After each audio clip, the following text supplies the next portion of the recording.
PTV news पर मुलाहिजा कीजिए programme इसरार के साथ। इसके लिए हमारे साथ ताउन किया है अस्करी बैंक लिमिटेड और गवर्नमेंट ऑफ पंजाब ने।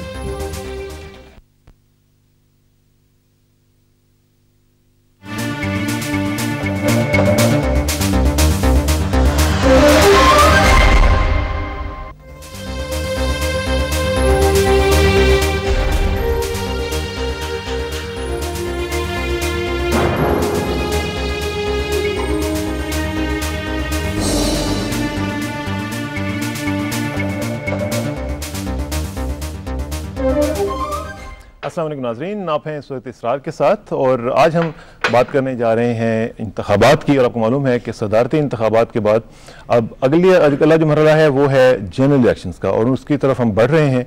और आहिस्ता आहिस्ता जैसा कि कल आपने देखा कि प्राइम मिनिस्टर शौकत अजीज साहब ने ऐलान किया कि जनवरी के पहले हफ्ते में इलेक्शंस हो जाने चाहिए, और उसकी तरफ अब हम बढ़ेंगे। तमाम पार्टीज़ उसकी तरफ अपनी तैयारी कर रही हैं, और एक जो कौमी मुफाहमत का भी एक बिल आ चुका है उसका भी इम्पैक्ट आज जांचने की कोशिश करेंगे। हमारे साथ एक ह्यूज पैनल होगा, लेकिन हम उससे पहले हमारा जो एक स्टाइल है और एक हमारी ट्रेडिशन है उसको हम फॉलो करेंगे, और वह अल्लामा इकबाल। अल्लामा इकबाल के चंद अशार आपके सामने पेश करता हूँ। अल्लामा इकबाल के अशार ज़रब कलीम से आज इंतखाब किए हैं मुसलमान के ज़वाल के हवाले से। अल्लामा फरमाते हैं कि अगरचे ज़र भी जहाँ में है काज़िउल हाजात, जो फ़क्र से है मुयस्सर तवंगरी से नहीं। अगर जवां हूँ मेरी कौम के जसूर व गजूर, कलंदरी मेरी कुछ कम सिकंदरी से नहीं। सबब कुछ और है तो जिसको खुद समझता है, ज़वाल बंदा मोमिन का बेज़री से नहीं। अगर जहाँ में मेरा जौहर आशिकार हुआ, कलंदरी से हुआ है तवंगरी से नहीं। ये नाज़रीन अल्लामा इकबाल के चंद अशार, और इसमें सिर्फ एक जो शेर है उसके ऊपर ज़्यादा गौर करने की ज़रूरत है। वो है सबब कुछ और है तो जिसको खुद समझता है, ज़वाल बंदा मोमिन का बेज़री से नहीं। ये जो हम आजकल दौलत के पीछे पड़ गए हैं और हर चीज़ को हमने यही समझ लिया है कि दौलत अगर है तो सब कुछ है वरना कुछ नहीं है, तो ऐसी बात नहीं है। अल्लामा इकबाल ने अपनी ज़िंदगी का जो निचोड़ है वो इसमें बता दिया है। ये अल्लामा इकबाल का मैसेज जो हम कोशिश करते हैं कि आप तक पहुँचे, लेकिन उसके बाद अब प्रोग्राम को आगे बढ़ाएंगे। और जैसे मैंने पहले कहा कि हमारे साथ एक बड़ा ज़बरदस्त पैनल आज मौजूद है। हमारे साथ सबसे पहले मौजूद हैं अनीसा ज़ेब ताहिर खैली साहबा, वज़ीर मुमलिकत हैं तालीम की। अनीसा साहबा, thank you very much for coming. इनके साथ हैं जनाब नैयर बुखारी साहब, MNA हैं, पीपल्स पार्टी के साथ ताल्लुक़ है, और डॉक्टर शहजाद वसीम साहब, साबिक वज़ीर मुमलिकत बराए दाखिला। डॉक्टर साहब, thank you very much for coming. और बुखारी साहब, आपका बहुत शुक्रिया। नाज़रीन, हमें लाहौर में ज्वाइन कर रहे हैं लियाकत बलोच साहब, और लियाकत बलोच साहब से भी हम तफसील से बात करेंगे। लाहौर में हम उन्हें खुशामदीद कहते हैं। लियाकत साहब, thank you very much for coming जी। नाज़रीन, प्रोग्राम को आगे बढ़ाते हैं, और सबसे पहले मैं पूछूंगा अनीसा ज़ेब ताहिर खैली साहबा से कि अनीसा साहबा, एक तो सिचुएशन खासी क्लियर होगी, प्रेसिडेंट का इलेक्शन, अगरचे उसमें एक थोड़ा सा वो सुप्रीम कोर्ट का एक सिलसिला है, लेकिन जनरली जो एक हम देख रहे हैं कि फ़िज़ा जो है वो बढ़ रही है इलेक्शंस की जानिब, जनरल इलेक्शंस की जानिब। तो उसमें अभी जो सूरत हाल हम देख रहे हैं, एक तरफ कौमी मुफाहमत का भी सिलसिला चल रहा है, उसके ऊपर अगरचे लहदे हो रही है, आपकी पार्टी के अंदर भी सिलसिला चल रहा है, और बुखारी साहब की जो पार्टी है उसमें भी कुछ लोग इस पर रिजर्वेशंस रखते हैं। लेकिन आप समझती हैं कि ये जो सूरत हाल है ये काफ़ी है उस नतीजे तक निकलने तक जो हमें चाहिए, एक पूरा ओवरऑल सिनेरियो जिसमें कंड्यूसिव एटमॉस्फेयर हो, सब पार्टीज़ का कंसेंसस हो? Do you think we have it? बिस्मिल्लाहिर्रहमानिर्रहीम। सबसे पहले तो ये आपको क्लैरिफाई करूं कि जो नेशनल रिकन्सिलिएशन बिल है इस पर लहदे की बात नहीं है। अगर कोई किसी तौर पे भी इनफरादी तौर पे इस पर अपना इजहार राय कर रहा है तो वो एक ऐसे कानून साजी के ऊपर जो हो चुकी है, और इसे पार्लियामेंट काबीना ने मंजूर कर लिया है। और इसका जो सबसे बड़ी बात है कि इसके अंदर जो इसके अंदर से कोई चह में गुइयाँ निकालने के लिए मीट ढूंढ रहे हैं या इसके अंदर मवाद तलाश कर रहे हैं, उनके लिए एक साफ सी बात है कि ये कोई किसी पार्टी स्पेसिफिक नहीं है। ये एक कंड्यूसिव एनवायरनमेंट की तरफ पहला कदम है, ताकि वो जो वेंडेटा की और इंतकाम की और एक दूसरे के ख़िलाफ़ इल्ज़ामात की जो एक दिहाई गुजरी है एक लंबा अरसा, उसके लिए बहुत से इंडिविजुअल्स और पॉलिटिकल पार्टीज़ भी उसके जद में आई हैं, उन तमाम का एक लिहाज से अजाला है, ताकि आगे चल के हम एक साफ़ स्लेट से एक साफ़ खुले दिल से और एक ऐसे माहौल में सियासत का आगाज तो बेसिकली ये करेंगे पीपीपी या बेनज़ीर स्पेसिफिक नहीं है, ये किसी पॉलिटिकल पार्टी नहीं स्पेसिफिक नहीं है, यहाँ पे हमें ये क्लैरिफाई करना चाहिए।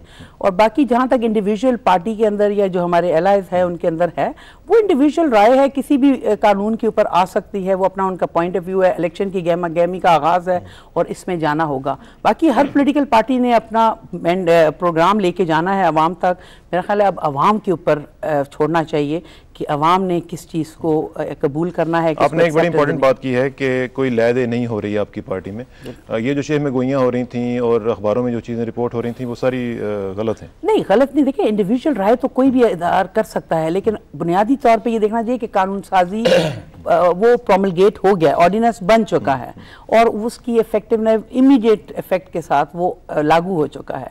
ये तो तब बात हो ना कि वैसे कुछ आईनी मेरा ख्याल है कि मामलात भी हैं, आर्टिकल 25 का भी एक जिक्र है। उसके हवाले से मैं आपको ये बताऊं कि आईनी माहिरीन ने ही इसको देख के जांच पड़ताल के बनाया है, लेकिन फिर भी अगर किसी को भी इस पर कोई शक हो तो अदालतें हैं, जिस तरह बहुत से लोगों ने इस पे पिटीशंस कर दी हैं, तो फिर बजाय हमें उसके ऊपर अपनी कमेंट्स देने के, हुकूमत तो इस मामले में उसने तमाम चीज़ों को, तमाम पहलू को देख के इसको एनफोर्स किया, काबीना पे इसको डिस्कशन करके तमाम कानूनी माहिरीन से इसके ऊपर राय लेने के बाद इसको दिया है। अब अदालतें देखेंगी, क्योंकि अदालत भी एज सच मेरा अपना ख्याल है कि वो कानून को, पार्लियामेंट सुप्रीम बॉडी है, वो अगर कोई ऑर्डिनेंस आता भी है तो वो अब जाएगा पार्लियामेंट के पास और वो जाके उसको एंडोर्स करेंगे। तो अच्छा, बुखारी साहब से मैं पूछता हूँ, बुखारी साहब एक चीज़ ज़रा बताइएगा कि एक तो NRO जो हम जिसका जिक्र कर रहे हैं उसमें आपकी पार्टी के अंदर भी कुछ रिजर्वेशंस हैं, कुछ लोगों ने रिज़ाइन भी किया है, कुछ लोगों ने कहा कि हम सियासत ही छोड़ जाते हैं। उसका क्या ओवरऑल इम्पैक्ट पड़ रहा है आपकी पार्टी के ऊपर? और दूसरा ये कि इलेक्शंस के हवाले से आप अभी तक जो एक तरफ चौधरी शुजात साहब और वज़ीर आज़म साहब की एक स्टेटमेंट आई इसी NRO के हवाले से, और फिर इलेक्शंस तक आप समझते हैं कि जो आपका सिलसिला चल रहा था गवर्नमेंट के साथ, वो अब स्मूथली आगे बढ़ रहा है या नहीं बढ़ रहा? शुक्रिया इसरार साहब। गुजारिश है कि इसको जो नेशनल रिकॉन्सिलिएशन ऑर्डिनेंस है इसको आउट ऑफ कंटेक्स्ट नहीं देखना चाहिए। मेरा कहने का मकसद ये है कि ये जो ऑर्डिनेंस आया है इसके आपने कंटेंट्स देखे हैं, एक जनरल हवा चली हुई है बात पे, इसके कंटेंट्स में है क्या? एक उन्होंने सेक्शन अमेंड की है 494 ज़ाब्ता फौजदारी की। ठीक, ये सेक्शन जो है ये 1898 से ज़ाब्ता फौजदारी में। ठीक है। ये अथॉरिटी प्रोसिक्यूटर के पास डे 1 से थी कि वो प्रोसिक्यूशन को विड्रॉ कर सकता है। प्रोसिक्यूटर कौन होता है? स्टेट का। पाकिस्तान में जितने मुकदमात चलते रहे हैं आज तक वो state versus so and so, state versus या सरकार बनाम हुआ। और जब तक ये हदूद ऑर्डिनेंस जो था 1979 में आया और उसके बाद हर्ट केसेस कंपाउंडेबल बने, ठीक, उससे पहले इवन हर्ट केसेस भी कंपाउंडेबल नहीं थे। और उस ज़माने में भी डिस्ट्रिक्ट मजिस्ट्रेट के पास अथॉरिटी होती थी जो फेडरल गवर्नमेंट को या प्रोविंशियल गवर्नमेंट को रिप्रेजेंट करता था टू विड्रॉ केसेस। ये प्रोविजन 494 सेक्शन की आज नहीं यही पुरानी है। उसमें सिर्फ एक एडिशन बात आ गई है उसमें कि जो पब्लिक ऑफिस जो होल्ड करते हैं उनकी विड्रॉल के बारे में, उसका नाम रिकॉन्सिलिएशन दिया गया। अब बात यह है कि आप देखें कि जो लेजिस्लेशन पर्पसली इसलिए बनाई गई हो या प्रोमलगेट की हुई हो को पॉलिटिकल जो है वो अपना स्कोर सेटल करने के लिए नहीं, लेकिन जो पॉलिटिकल स्कोर कर रहे हैं वो आपके अपने लोग हैं। डॉक्टर मुबशर साहब तो आपकी पार्टी के, डॉक्टर मुबशर साहब ने उसको चैलेंज किया है। मैं अर्ज करता हूँ हमारी पार्टी से वो थे पार्टी में, लेकिन अब वो उनकी पार्टी के साथ कोई वापस, लेकिन बहुत बड़ा नाम है पीपल्स पार्टी, बहुत बड़ा नाम है, लेकिन पाकिस्तान इसी तरह नसीरुल्लाह बाबर साहब। मैं अर्ज करता हूँ कि डॉक्टर मुबशर साहब पाकिस्तान पीपल्स पार्टी में थे, पार्टी के सेक्रेटरी जनरल भी रहे, लेकिन मोहतरमा बेनज़ीर भुट्टो जब से पार्टी को लीड कर रही हैं, डॉक्टर साहब पाकिस्तान पीपल्स पार्टी के साथ नहीं है, उनका ना कोई ऑफिस है ना वो पीपल्स पार्टी है। बात ये कि मैं जो कहता हूँ लेजिस्लेशन जो किसी को पॉलिटिकली विक्टिमाइज करने के लिए, मैं एक आपको एग्जाम्पल देता हूँ। इसी ऑर्डिनेंस में जो बात है, इन्होंने नैब ऑर्डिनेंस को अमेंड किया, ज़ाब्ता फौजदारी को अमेंड किया, पीपल रिप्रेजेंटेशन एक्ट को अमेंड किया। ये 3-4 अमेंडमेंट्स हैं इस पूरे रिकॉन्सिलिएशन की जिसको बात की जाती है। अब बात देखें कि हमने जो रिकॉन्सिलिएशन में बात की कि पहले इलेक्शन रिजल्ट्स एक कंट्रोल रूम से अनाउंस होता था, एक सेंट्रलाइज प्लेस होती थी, वहाँ से अनाउंस होता था।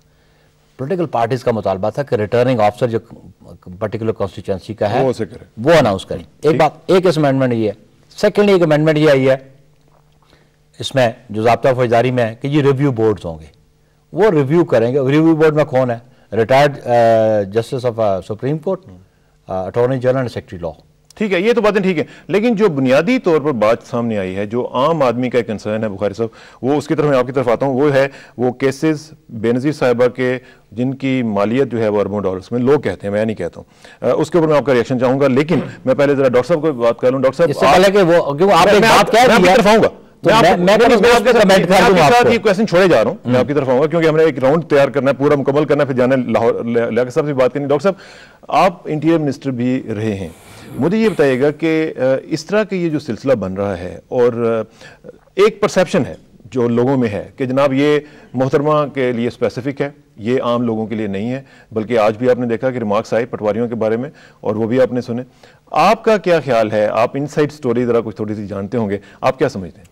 देखें जी, दोनों मेरे बड़े मोहतरम हैं जो मेरे साथ बैठे हैं, लेकिन मैं एक बात करना चाहूँगा कौमी मफाहमत आर्डनेंस के हवाले से। मैं इसको इस नज़र से देखता हूँ कि इसके दो पहलू हैं। एक तो ये है कि कौमी मुफाहमत की क्या ज़रूरत है कि नहीं है। इसमें कोई शक नहीं है कि जितनी ज़रूरत कौमी मुफाहमत की आज है पाकिस्तान में, शायद इससे पहले कभी नहीं थी।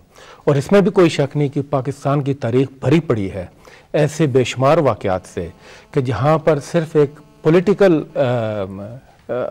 उस गेम के अंदर एक दूसरे के ऊपर इल्ज़ामात लगे, कीचड़ उछाला गया, कत्ल गारत हुई, मुकदमात बनाए गए। ये सारा तारीख का हिस्सा है जो कि कोई ज़्यादा खुशाइंद नहीं है। ठीक, मगर मेरी ख्याल में काफ़ी लोगों के और पार्टीज़ के अंदर, मुख्तलिफ पार्टीज़ के अंदर, लोगों के सिविल सोसाइटी के अंदर और अवाम के अंदर कुछ तहफ़्फ़ुज़ात भी हैं और वो तहफ़्फ़ुज़ात की कुछ बेस भी है। इसमें लोग ये देख रहे हैं कि इसका बेनिफिशरी कौन है।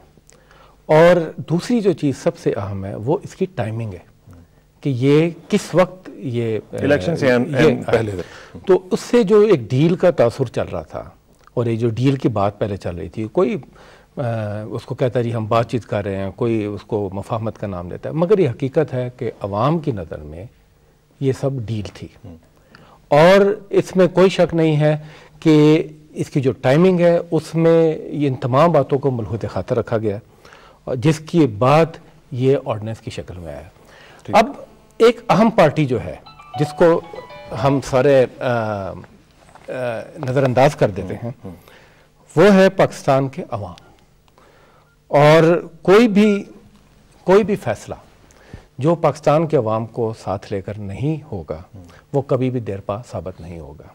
हम बात करते हैं जमहूरियत की, तो जमहूरियत नाम है जमहूर की आवाज़ का।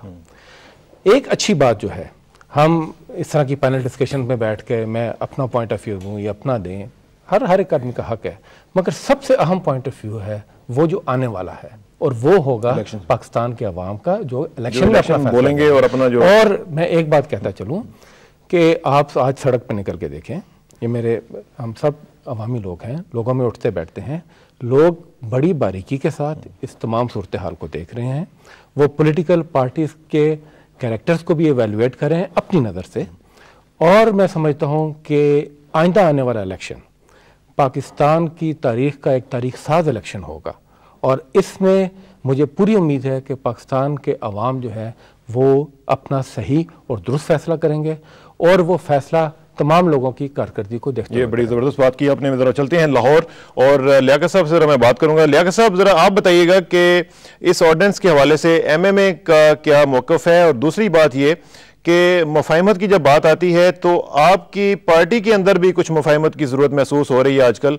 जो सिलसिला NWFP असम्बली के हवाले से हुआ है उसने तो ये सवालात खड़े कर दिए हैं कि क्या वाकई एमएमए कायम भी है या नहीं है, या कायम रह सकती है या नहीं है। Your take on that please.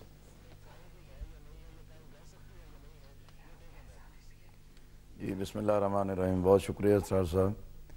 लेकिन जो कौमी मफाहमती बिल के हवाले से बात हुई है, असूली तौर पर तो पाकिस्तान के अवाम को कुछ मालूम नहीं है कि ये कहाँ तय किया गया, पस पर्दा क्या बातें हुई हैं। इसकी वजह से जो लोगों का परसेप्शन है वो तो ये पैदा हुआ है कि भी ये 8 साल में जो एहतसाब ब्यूरो बनाया गया, लूट मार की बातें की गई, करोड़ों रुपए जो है कि उस केसों की तैयारी पे खर्च किए गए, इंटरनेशनल कंसल्टेंट्स बुलाए गए, और अब खुफिया मुज़ाकरात के ज़रिए, राब्तों के ज़रिए एक ऐसा कानून लाया गया है कि जिसके बारे में लोगों के शकूक व शुबात पैदा हुए हैं।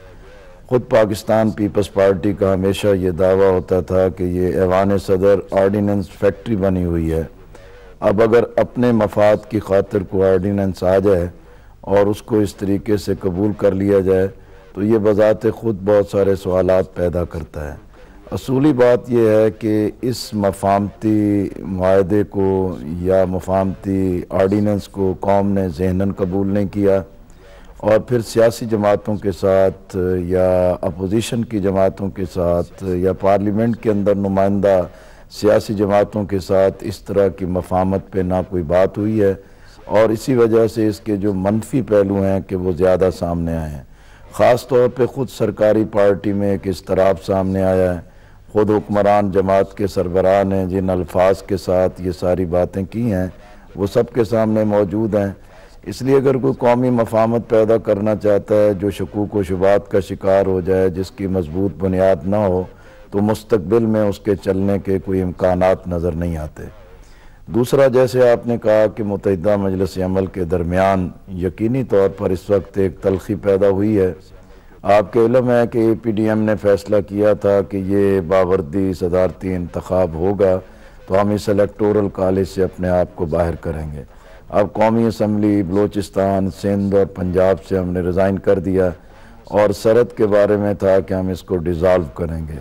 जब उसकी एडवाइस इशू करने का मरला आया तो अदम एतमाद की तहरीक आई। फिर एक राय ये मौजूद थी कि 6 अक्टूबर से पहले NWFP की तरफ से भी कोई एक मजबूत मैसेज जाना चाहिए। इसी बुनियाद पर रिज़ाइन और तहलील के लिए प्रोसेस की तकमील पर एक इख्तलाफ राय था, लेकिन अब ये दोनों चीज़ें मुकम्मल हो गई हैं। इस्तीफ़े भी हो गए, तहलील भी हो गई, स्पीकर ने भी रिज़ाइन कर दिया। कम अज़ कम इन तमाम मराहल से तो हम फारिग हो गए हैं। अब जहाँ तक आपस में कोई तलखी पैदा हुई है, आपके इल्म में है कि जमीयत उलमा इस्लाम के बाज़ कायदीन ने बहुत तल्ख बयानात दिए हैं जिस पर हमारे कारकुनान रंजीदा भी हैं, लेकिन जमात इस्लामी ने हमेशा ये कोशिश की है कि भी इस तरह की तलखी का किसी तलखी से जवाब न दिया जाए। जो प्रॉपर फोरम है वहाँ बैठ के हम बात कर लेंगे। ज़ाहिर है कि इत्तेहाद तो अपनी साख, अपने फ़ैसलों और उस पर अमल दरामद से ही अवाम के अंदर कबूलियत पा सकते हैं। इंशाअल्लाह तवक्को है कि 22 तारीख तक मुमकिन है कि MMA की सुप्रीम काउंसिल का इजलास होगा, तो इंशाअल्लाह इन तमाम चीज़ों का हल का रास्ता भी निकल आएगा, और मैं पुरुमीद हूँ और यकीन है कि MMA की बामी मफाहमत भी पैदा होगी, और मुस्तकबिल के जो बड़े चैलेंजेस हैं उस पर भी MMA इंटैक्ट रहेगी, इत्तेहाद बरकरार रहेगा, और हम अगले मराहल को भी खुश असलूबी से तय करेंगे। बहुत शुक्रिया। और अभी नाज़रीन हमें यहाँ पे एक ब्रेक लेना है, और हस्बे मामूल एक ब्रेक छोटी सी लेकर वापस आएंगे और फिर बात को आगे बढ़ाएंगे। Please sit tight, will be right back.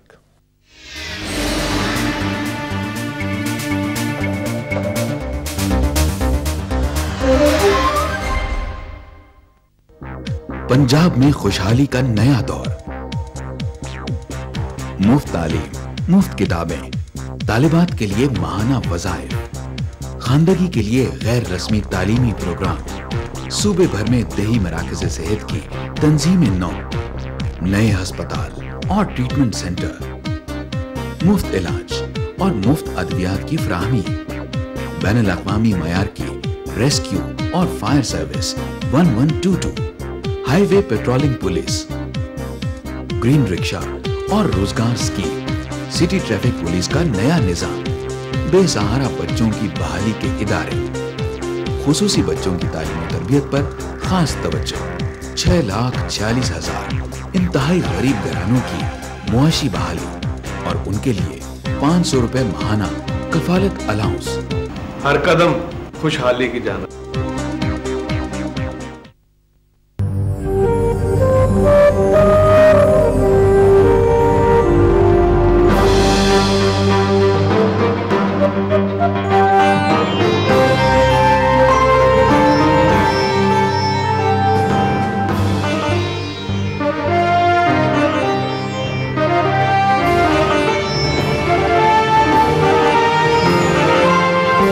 experience comes excellence. Askari Bank.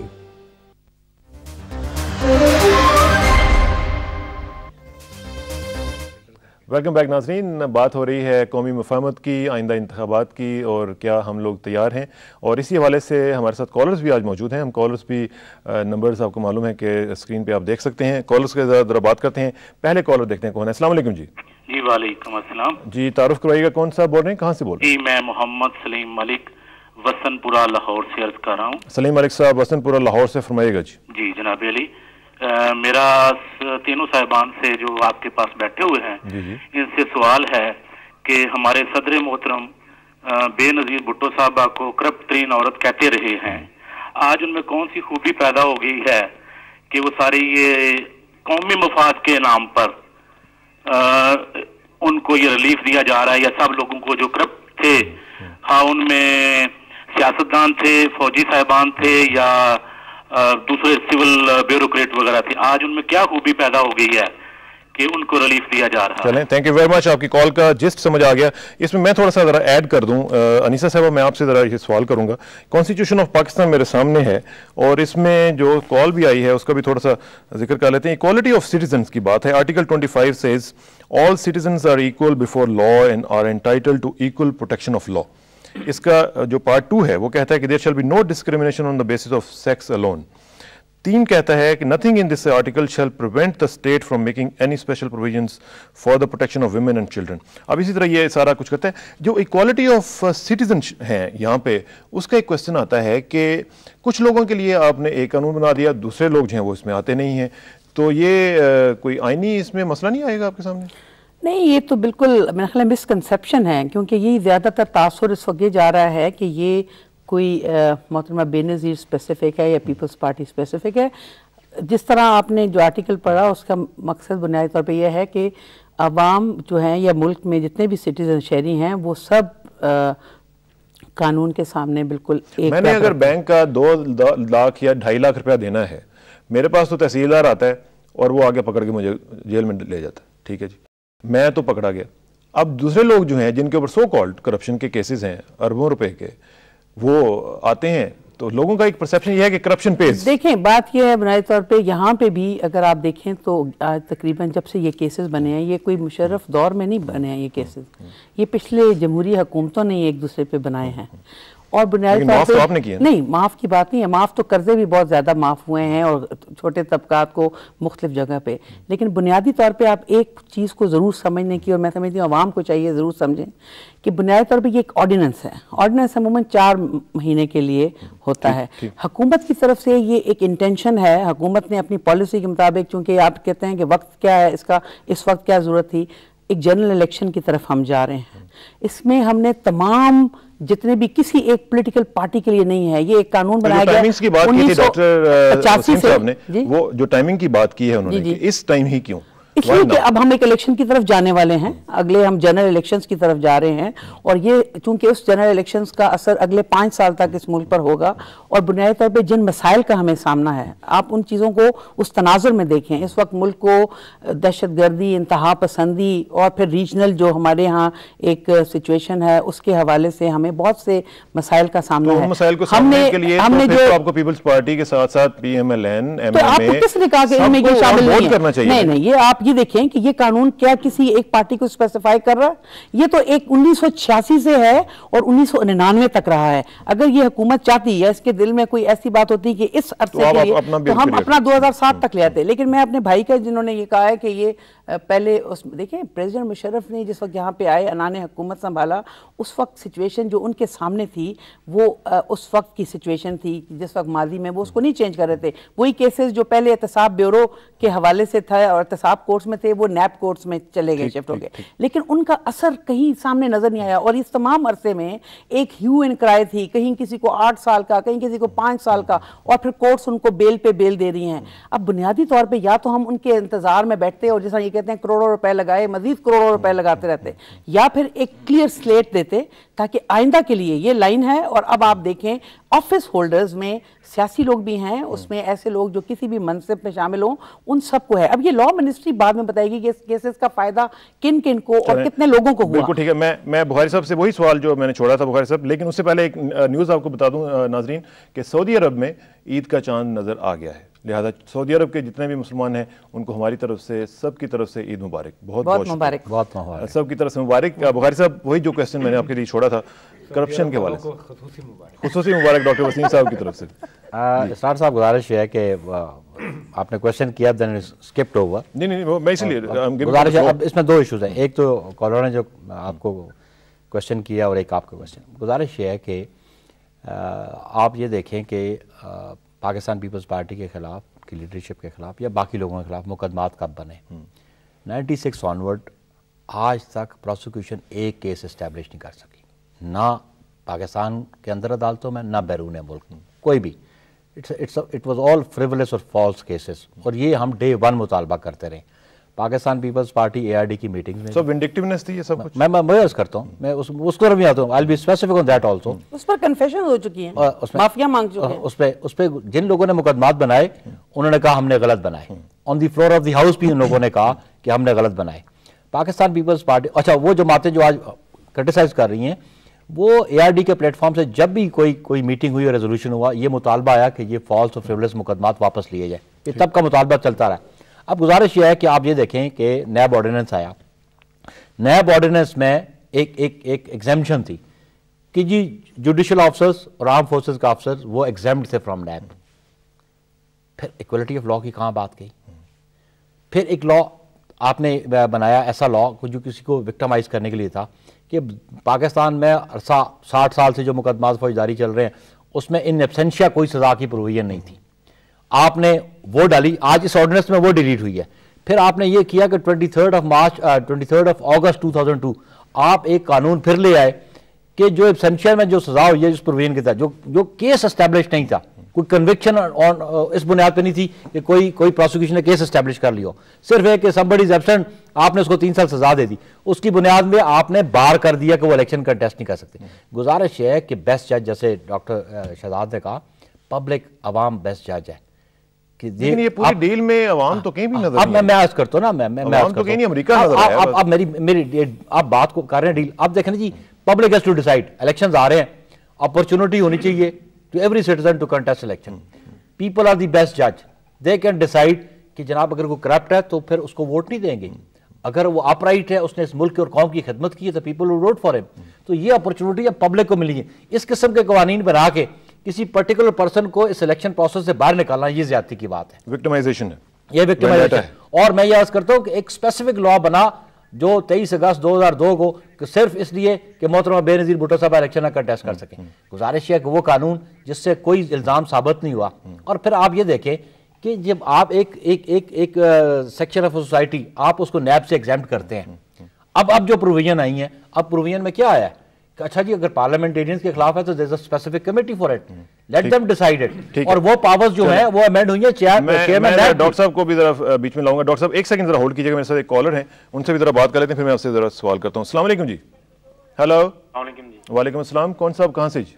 Mohammad Ali Chaudhary बात कर रहा हूँ इस्लामाबाद से। जी चौधरी साहब, मुझे मोहतरमा अनीसा ज़ेब ताहिर खलील साहबा से बात करनी थी। जी फरमाइएगा। अभी ये बता रही थी कि ये जो है ये मिनिस्टर हैं और ये इतना ये अपडेट नहीं है।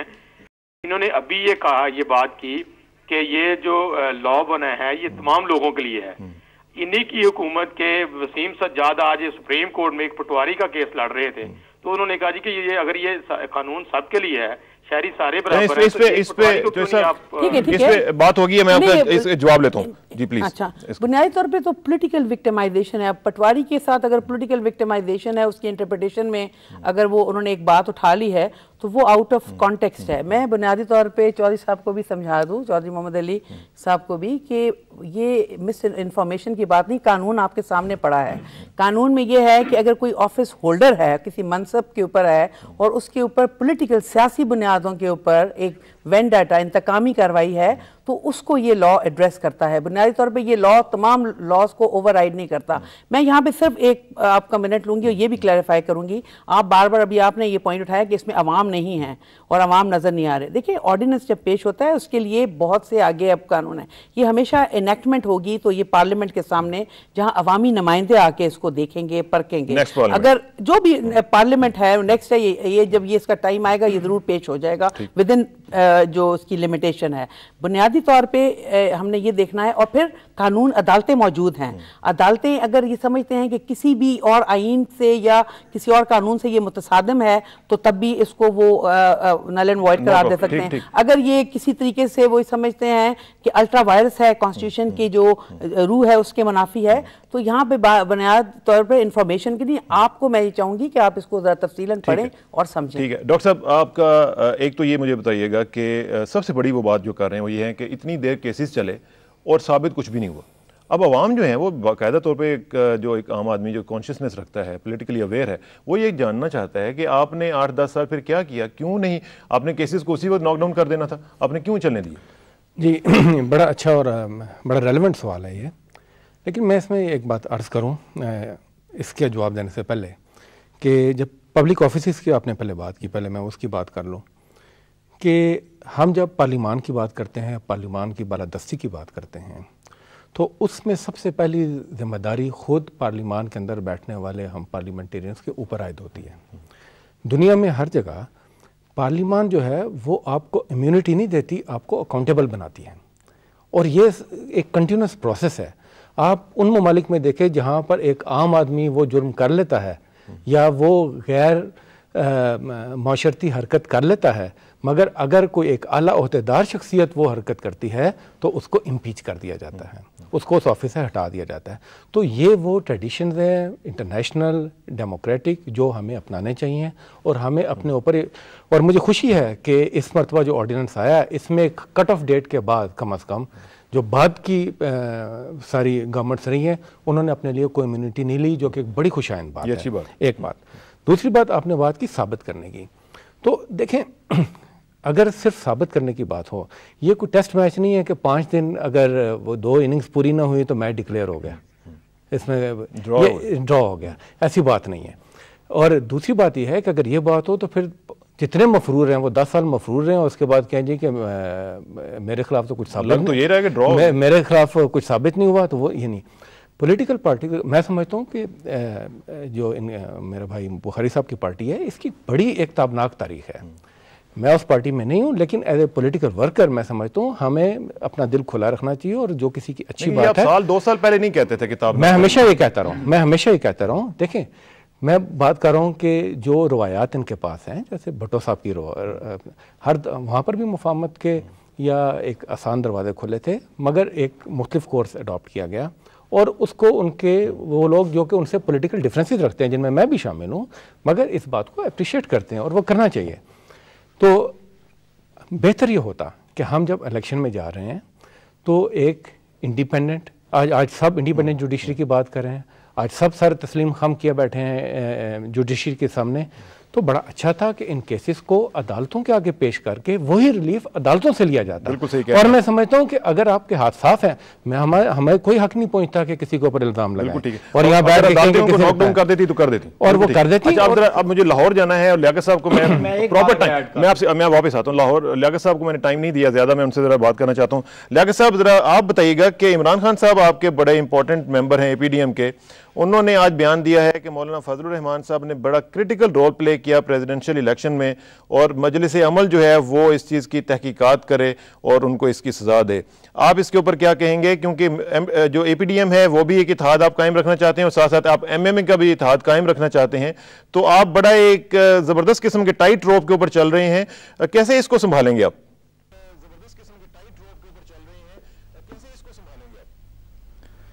देखें जी, जो कायदीन के बयानात होते हैं वो मनफी या मुस्बत असरात तो अपने मुरतब करते हैं, और इमरान खान साहब का जो बयान आया है ज़ाहिर है कि भी एक लीडर की हैसियत से या APDM की एक रुकन जमात की हैसियत से उन्होंने अपना एक बयान दे दिया है, लेकिन ज़्यादा बेहतर होता कि इन तमाम चीज़ों को अगर उनका कोई तहफ़्फ़ुज़ात थे तो वो APDM की मीटिंग में पेश करते या MMA की क़यादत के साथ बात करते। MMA का इजलास हो रहा है तो इन तमाम अमूर पे हम इंशाअल्लाह वहाँ बात कर लेंगे, और मैंने पहले भी इस हवाले से बात की है। अब जैसे आपने आगाज़ में ख़बर दी कि सऊदी अरब में चाँद नज़र आ गया है, अल्लाह ईद मुबारक करे। कल पाकिस्तान में चाँद नज़र आता है या नहीं आता, लेकिन ये अब इम्तिहान होगा कि जो सरहद में शम्स तलू हुआ है ना जी, परेशानी उसको होगी इंशाअल्लाह वहाँ कि सरहद वाले अवाम जो हैं कि वो ईद किस तरह मनाते हैं। सरार साहब, मसला ये है कि ये जो कौमी मफाहमती आर्डीनेंस है, इस आर्डीनेंस के हवाले से जो अवामी परसेप्शन है वो तो बिल्कुल वाज़ेह है। अब कानूनी बारीकियों के साथ उसकी जितनी वजाहतें करते रहें, क्योंकि अवाम के सामने ये तासुर मौजूद है कि एहतसाब के नाम पर और अकाउंटेबिलिटी ब्यूरो को जिस तरह सियासी इंतकाम का ज़रिया बनाया गया, सियासी वफादारियों की तब्दीली की बुनियाद बनाया गया, वो लोग जो कि नायब-ज़दा थे वो मेंबर पार्लियामेंट बने, फिर वो वजारतों और कैबिनेट में गए, और बिल आखिर उसका इख्तिताम जो है वो इस तरीके से हुआ है कि एक मफाहमत के नाम पर उन तमाम करप्शंस पर और कौमी ख़जाने की लूट मार पर आखिर कौम सवाल करती है कि जिन केसेस को तलाश करने के लिए करोड़ों और अरबों रुपए लगाए गए, फ़ॉरेन कंसल्टेंट्स मंगवाए गए, अब ये दो अफराद को या एक मुल्क के हुक्मरान को कहाँ इस बात का हक़ पहुँचता है कि वो लोगों की इस सारी जायज़ जो चीज़ें हैं कि उसके ऊपर वो अपने फ़ैसले को मुसल्लत कर दें। यही पब्लिक परसेप्शन है कि भाई ये पाकिस्तान के अवाम के साथ ये क्या हाथ किया जा रहा है, क्यों ज़्यादती की जा रही है। तीसरी जो बात यहाँ चल रही है कौमी मफाहमत की, और आइंदा आने वाले इंतखाबात के लिए मफाहमत की बुनियादें क्या मजबूत हो सकती हैं। अब दो चीज़ों ने तो बड़े शकूक व शुबात पहले ही पैदा कर दी हैं, एक सदारती इंतखाब ने, उसके गैर आइनी कंडक्ट ने और उसकी हैसियत ने जो एतराज़ात हैं वो सबके सामने हैं।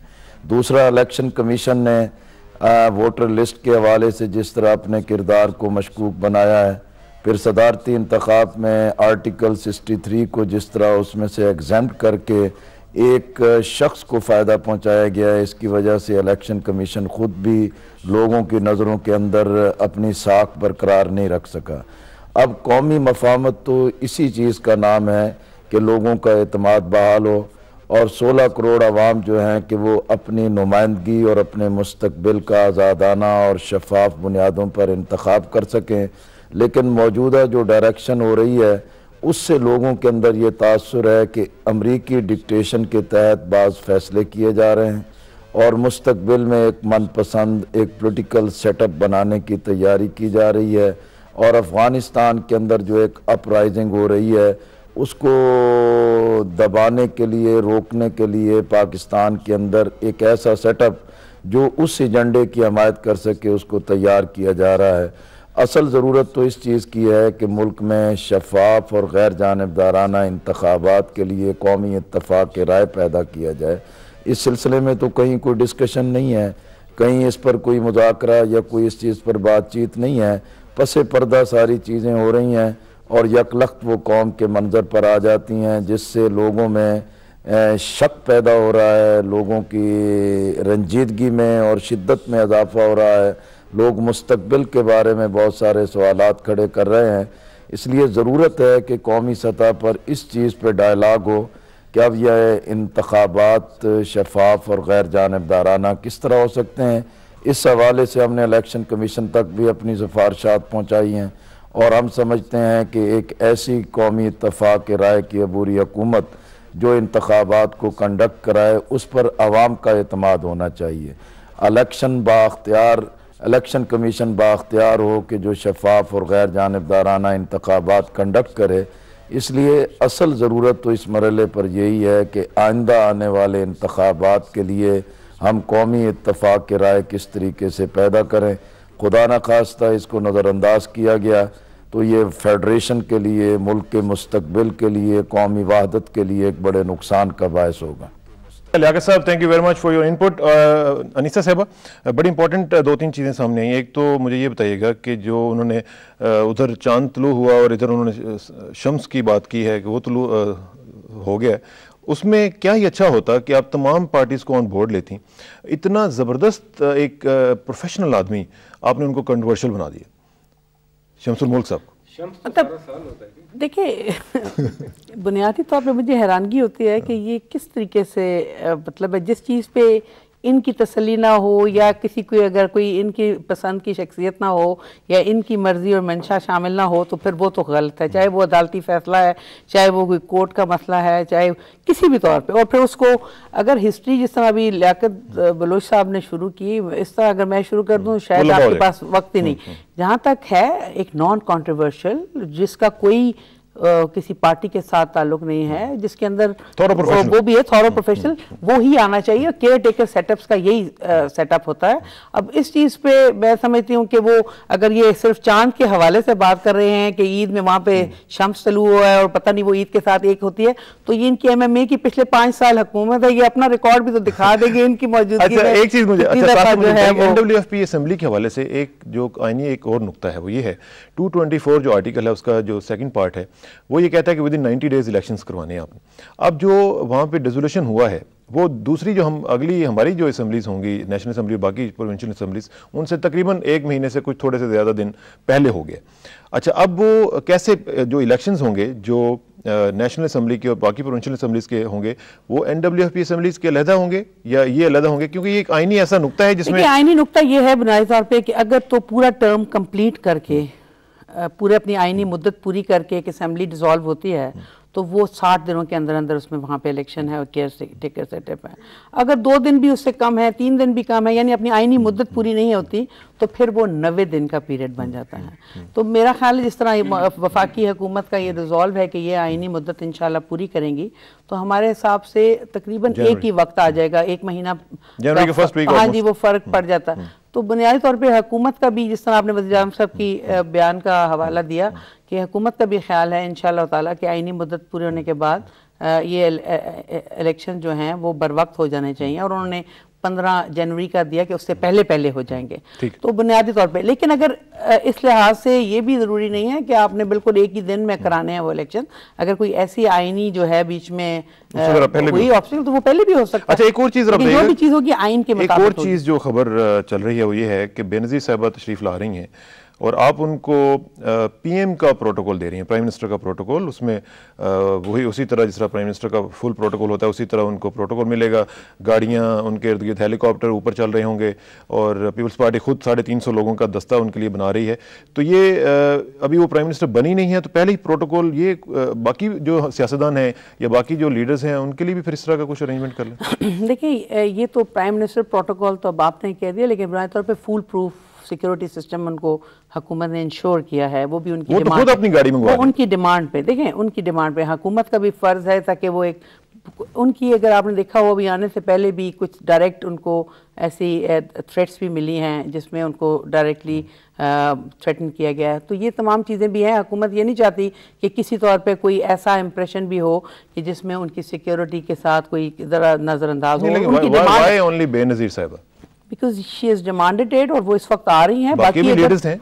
अगर किसी को भी कोई सिक्योरिटी की ऐसी खुदा न ख्वास्ता बात हुई तो हुकूमत तो ज़रूर सिक्योरिटी फराहम करेगी। हम तो ये इस वक्त देखते हैं कि ये एक्सेप्शनल सिचुएशन है, जिस तरह मैंने आपको पहले भी कहा। तो अगर कोई इस तरीके से अगर इजहार करता है कि इन सिक्योरिटी का या उनको इस लिहाज से कंसर्न है तो हुकूमत के साथ ये वजारत दूसरा ये भी बता दीजिए कि प्रेसिडेंट ने ये क्यों कहा कि आप ज़रा अभी ठहर के आइए, अभी ना आइए और मेरा जो फैसला है वो हो लेने दें सुप्रीम कोर्ट से, तो फिर आप आइएगा। इसमें कोई खास तो ये उन्होंने अपनी एक सजेशन दी है अपने एक इंटरव्यू में, और वो उस लिहाज से इस पॉइंट से उनका मकसद ये था कि चूँकि सुप्रीम कोर्ट के आने तक अभी तक कोई भी हालात ऐसे क्लियर नहीं हैं उसके मुताबिक क्या सिचुएशन होती है, इलेक्शन की बुनियाद से उन्होंने अपनी एक राय का इजहार किया है कि अगर वो थोड़ा अपना डिले बुखारी साहब से पूछिए, बुखारी साहब why are you feeling so insecure?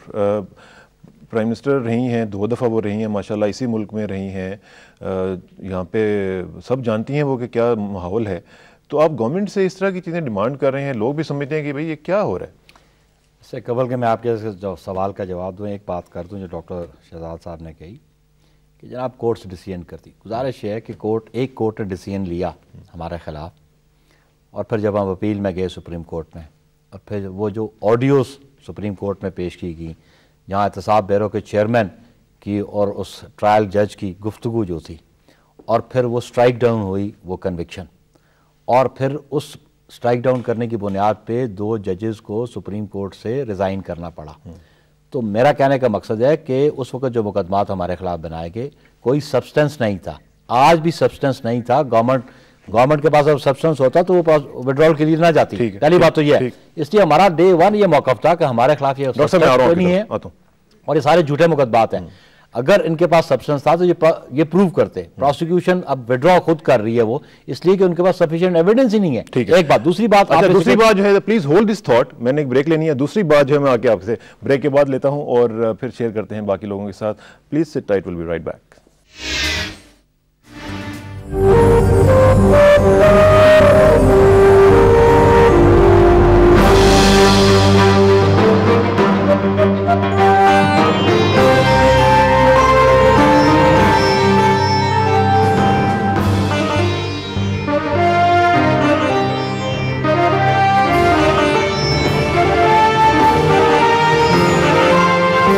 Experience comes excellence. Askari Bank.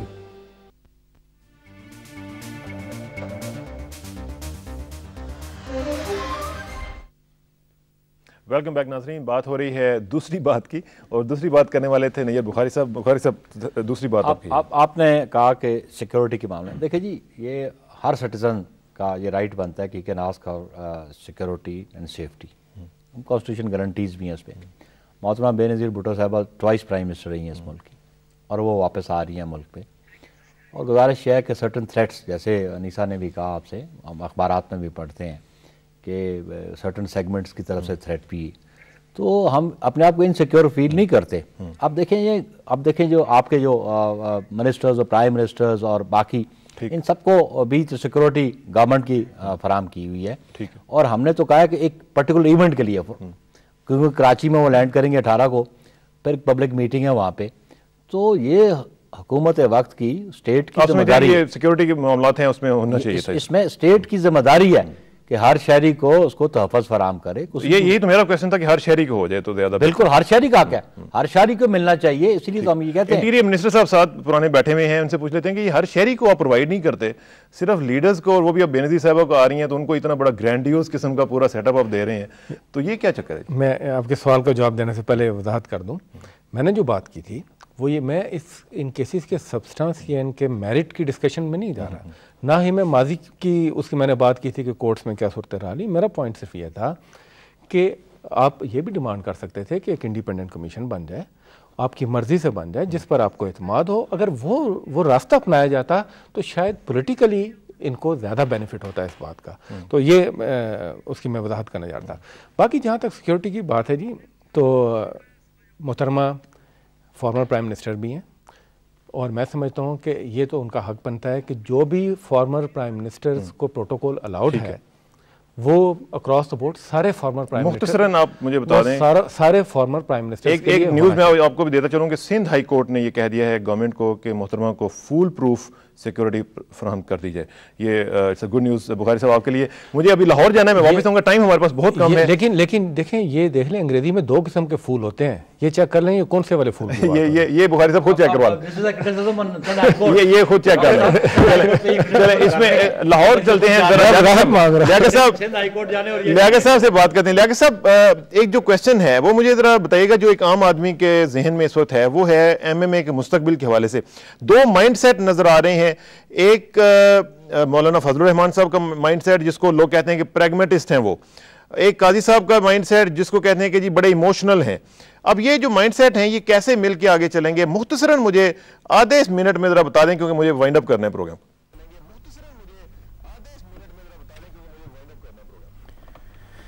जी, जैसे हुआ कि फूल प्रूफ अरेंजमेंट्स के बारे में वो बात गई वाला ही फूल होगा इंशाल्लाह, ये लगता तो ऐसे ही है। असल में ये है कि भी काजी हुसैन अहमद साहब ने जो कौमी मौक़िफ़ अख्तियार किया उसकी बुनियाद पर तो हम कदम आगे बढ़ा चुके हैं और सारी पार्टियों ने उसके मुताबिक अपने इक़दामात कर दिए हैं।